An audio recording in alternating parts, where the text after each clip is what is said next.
Você já ouviu falar em recursividade? Se você ainda não ouviu falar nisso, faça o seguinte, faça uma pesquisa no Google para ver o que ele lhe diz sobre isso. Veja só, quando você pesquisa por recursividade,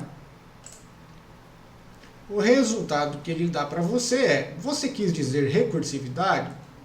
Será que eu digitei errado? Vou clicar de novo em recursividade. Cliquei e ele permanece mostrando esse mesmo resultado. Você quis dizer recursividade? E isso infinitamente, ou seja, ele está trollando o usuário.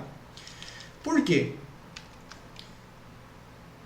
Uma função recursiva nada mais é do que uma função que faz uma chamada para si mesma, direta ou indiretamente. O que isso significa? Imagina que você está criando uma função e dentro da sua implementação da função, em algum momento a função vai chamar a ela mesma, disparando uma nova execução. Então, isto define o que é uma função recursiva. Ela chama a si própria como estratégia para resolver um problema.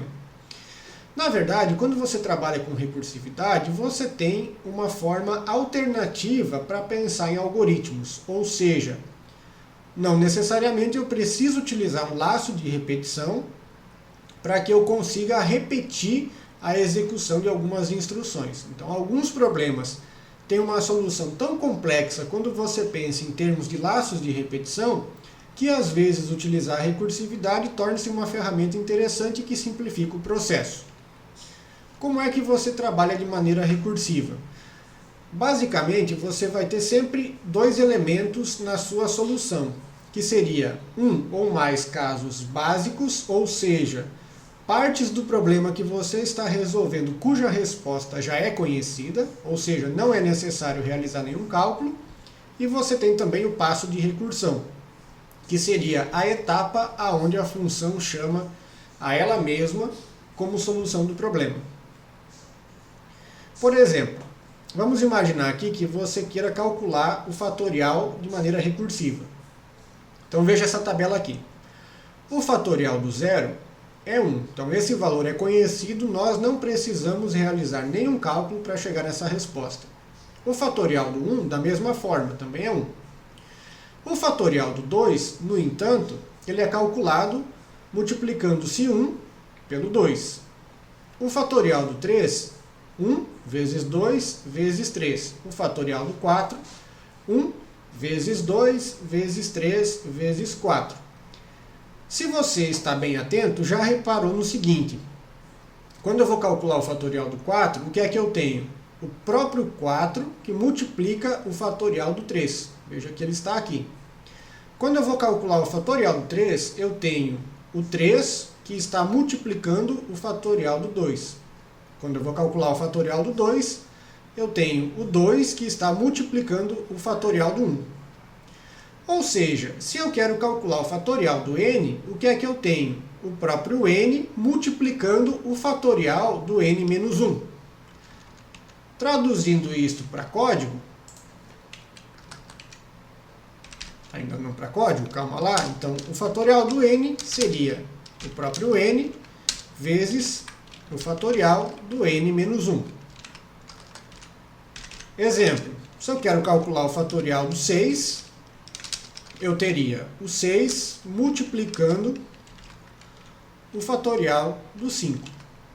Então é isso aqui que nós tiramos daquela tabela anterior.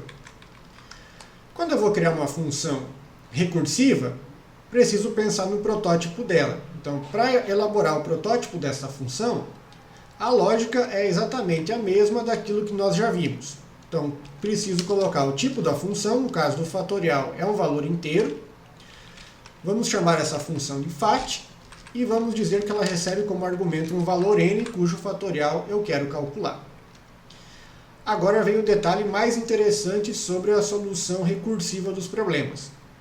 Por mais que eu ainda não tenha implementado a função que calcula o fatorial, eu posso assumir que no meu programa existe uma função fat que, quando chamada, devolve o fatorial do número como resultado. Parece bruxaria, mas não é. Então assuma que você tem esta função pronta e que ela pode ser utilizada inclusive aqui dentro. Tá? Bom, se o meu n for igual a 0 ou o meu n for igual a 1, nós sabemos que a resposta é 1. O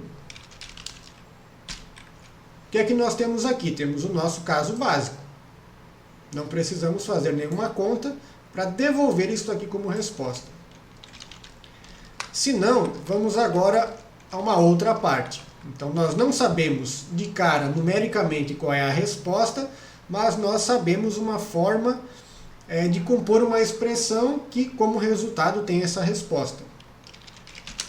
Para qualquer caso que não seja 0 ou 1, então nós vimos que o fatorial é o n vezes o fatorial de n menos 1. Mas como é que eu vou calcular o fatorial se eu estou justamente escrevendo uma função que calcula o fatorial? Lembre, assuma que você já tem uma função que faz isso, que é a própria fat. Então, nesse caso aqui, chame a própria função, fornecendo como entrada o parâmetro n menos 1. Então, pronto, sua implementação recursiva do fatorial está pronta. Vamos aqui colocar apenas um teste. Então, cout, uma chamada para a função fat com n valendo 4. Poderia ser também um parâmetro informado pelo usuário. Vamos compilar primeiro. 24. Então o resultado está correto. Bom, como é que isso aqui está sendo calculado? Então veja, foi chamada a função fat, tendo como parâmetro 4. Ao entrar aqui, n é 4, ou seja, eu não caio nesse primeiro caso, então a minha função diz que a resposta é 4 vezes fat de 3. Então isto aqui equivale a 4 vezes fat de 3. Para conseguir obter o resultado desta expressão aqui, eu preciso calcular quanto vale fat 3. Então o que eu tenho aqui é 4 vezes, executando a função, com n valendo 3, então 3 não é 0 nem é 1, o resultado é 3 vezes fat 2. Ou seja, 3 vezes fat 2. 4 vezes 3 vezes fat 2. Ou seja, o que eu tenho agora como resultado é 4 vezes 3 vezes fat 2. Então, n não é 0, não é 1. Então eu tenho como resposta n vezes fat de n menos 1, ou seja, 2 vezes o fat de 1. E agora sim, no final das contas, eu cheguei na chamada do caso básico, aonde o n é 1.